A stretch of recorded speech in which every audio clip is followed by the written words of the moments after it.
अध्यक्ष महोदय, हा बांगलादेशीय घुसखोरांचा विषय जो आहे, हा प्रश्न आहे, हा अनेक वर्षांपासून या देशामध्ये सुरू आहे, त्याच पद्धतीने आपल्या राज्यामध्ये सुरू आहे, हे विस्ताराने सर्वांनी सांगितलंय। त्याबद्दल काही मी भाष्य करू इच्छित नाही।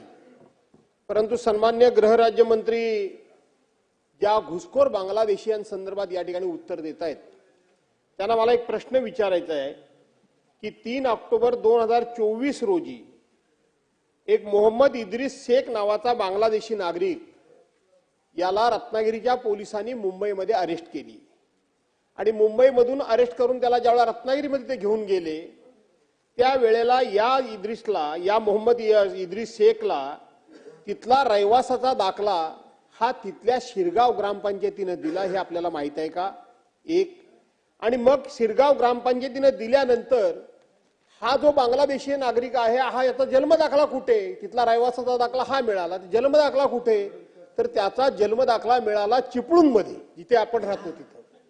तिथल्या बीडीओने त्याला जन्मदाखला दिला आणि म्हणून हे सगळं प्रकरण गुंतागुंतीचं असल्यामुळे हा सगळा तक्रार किंवा हा सगळा तपास हा सीआयडी कडे वर्ग केला गेला आणि म्हणून सीआयडी कडे वर्ग केलेल्या या तपासाची आपल्याला काही माहिती आहे का? ती माहिती आली असेल तर आपण आता देऊ शकाल का? आता जर आपल्याकडे नसेल तर ती आपण पटलावर ठेवाल का? एक दुसरा मुद्दा असा, अध्यक्ष महोदय, याच रत्नागिरी जिल्ह्यामधला एक रत्नागिरीमधली महिला खातून बिलाल म्हणून, हिनं आता तिथल्याच एका स्थानिक माणसाबरोबर लग्न केलं।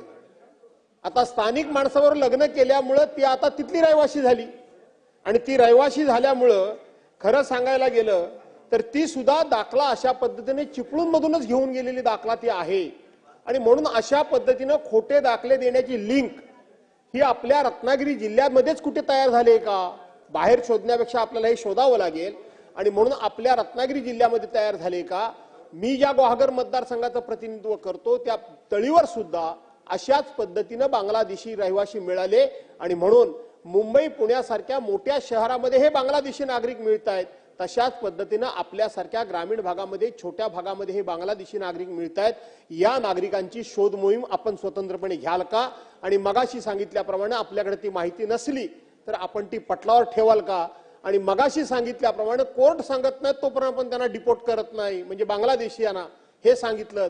ज्या पद्धतीनं नुकतंच अमेरिकेनं आपल्या 104 नागरिकांना मागे पुढे हातापायामध्ये बेड्या घालून सैन्याच्या विमानामध्ये बसवून 24 तास बाकड्यावर बसवून आणून अमृतसरला उतरलं, त्याच पद्धतीनं आपल्याकडे घुसखोरी करणाऱ्या या बांगलादेशीयांना आपण बेड्या, दंडबेड्या, साखळ बेड्या घालून त्यांना त्यांच्या देशात पाठवणार का? अध्यक्ष महोदय, रत्नागिरी जिल्ह्यामधील शिरगाव ग्रामपंचायतीमधना जो दाखला दिला होता ही बाब खरी आहे। आपण संबंधित अधिकाऱ्यांवरती आपण एफआयआर देखील दाखल केलेला आहे, ग्रामसेवकावरती आपण कारवाई देखील केलेली आहे। परंतु अर्थातच अशा पद्धतीचे दाखले देणं आपण महसूल विभागाला देखील आपण तशा सूचना, सगळ्या ग्रामविकास विभागाला देखील आपण आता सूचना केलेल्या आहेत, सगळ्यांना आपण अलर्ट केलेला आहे। असे दाखले ज्या अधिकाऱ्यांच्या मार्फत दिले जातील त्यांना निलंबित केलं जाईल, त्यांच्यावरती कारवाई केली जाईल। आणि शेवटी हा आपल्या देशासाठी घातक हा विषय असल्यामुळे इथे कुठल्याही पद्धतीचं टॉलरन्स सहन केलं जाणार नाही। अध्यक्ष महोदय, रत्नागिरी जिल्हा